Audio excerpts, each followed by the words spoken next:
जय श्री कृष्ण।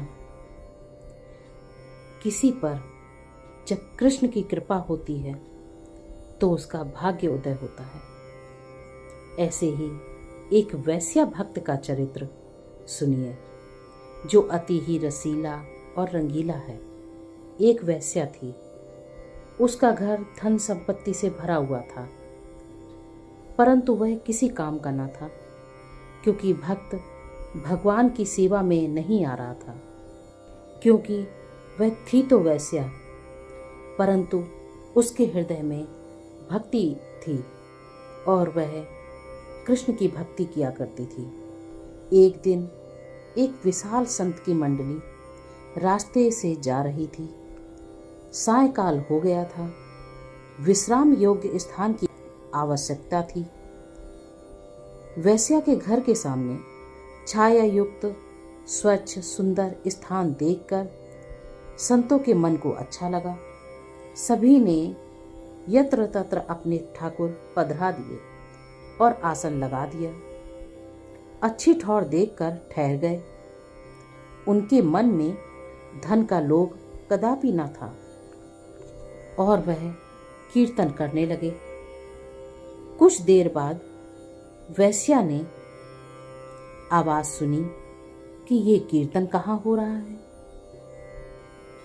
उसने अपने घर की छत पर खड़े होकर के देखा कि उसके घर के सामने ही संतों की मंडली बैठी है और वो कीर्तन कर रही है। इतने में ही वह वैश्या आभूषणों से लदी हुई बाहर द्वार पर आई। हंसों के समान स्वच्छ चित्त वाले दर्शनीय संतों को देखकर वह मन में विचारने लगी, आज मेरे कौन से भाग्य उदय हो गए जो ये संतगण मेरे द्वार पर विराज गए।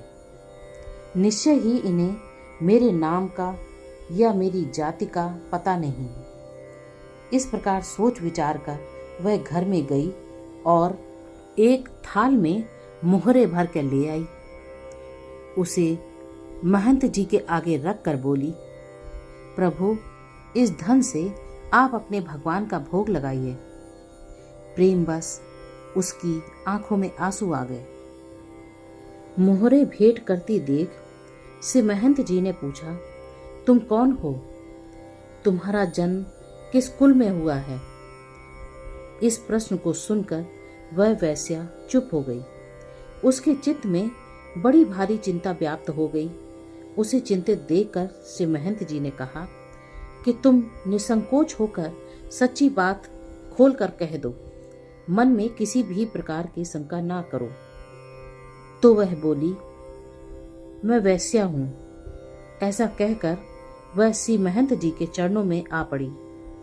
फिर संभल कर प्रार्थना की, प्रभु, धन से भंडार भरा हुआ है, आप कृपा कर इसे स्वीकार कीजिए। यदि आप मेरी जाति का विचार करेंगे और धन को नहीं लेंगे, तब तो मुझे मरी हुई समझिए, मैं जीवित नहीं रह सकूंगी।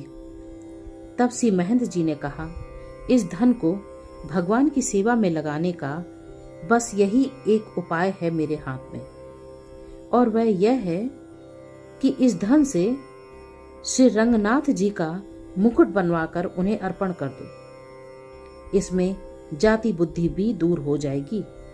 श्री रंगनाथ जी उसे स्वीकार करेंगे। वैश्या बोली, भगवान, जिसके धन को ब्राह्मण छूते तक नहीं है, उसके द्वारा अर्पित मुकुट को श्री रंगनाथ जी कैसे स्वीकार करेंगे? महंत जी ने कहा, हम तुम्हें विश्वास दिलाते हैं कि वे अवश्य ही तुम्हारी सेवा स्वीकार करेंगे। इस कार्य के लिए हम तब तक यही रहेंगे, तुम मुकुट बनवाओ। वैश्या ने अपने घर का सब धन लगाकर सुंदर मुकुट बनवाया। अपना श्रृंगार करके थाल में मुकुट को रखकर वह चली। संतों की आज्ञा पाकर वह वैश्या निसंकोच श्री रंगनाथ जी के मंदिर में गई, पर अचानक ही उसे शंका हुआ और वह लौट पड़ी। अपने को धिक्कारने लगी, क्योंकि उसे संयोगवश मासिक धर्म हो गया था और वह अपवित्र हो गई थी। संतों ने संकोच का कारण पूछा। उसने बताया कि अब मैं जाने योग्य नहीं हूँ।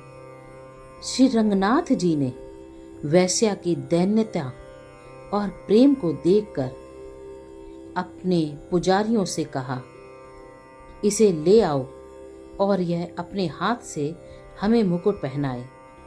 जब भगवान का आदेश पुजारियों ने सुना तो पुजारी वेश्या के पास आए और उसे अपने साथ लेकर के गए और कहा कि ये भगवान का आदेश है कि तुम ही उन्हें मुकुट पहनाओगी।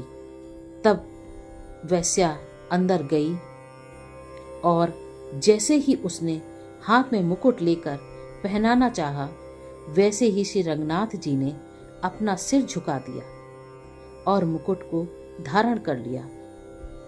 पतित पावनता देखकर लोग भक्त और भगवान की जय जयकार करने लगे। वेश्या की इस कथा से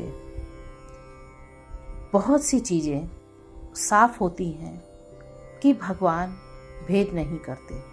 जिसके मन में भी भगवान के लिए प्रेम है, भाव है, वो उसको स्वीकार करते हैं।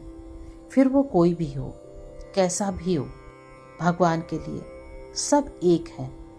ऐसे तो मासिक धर्म होने पर महिलाएं भगवान को नहीं छूती, परंतु प्रेम और भाव देख करके भगवान ने स्वयं उस वेश्या के हाथ से सिर झुका करके मुकुट पहना। अगर आपको यह वीडियो अच्छा लगे तो कृपया लाइक, सब्सक्राइब और शेयर जरूर करें। जय श्री कृष्ण।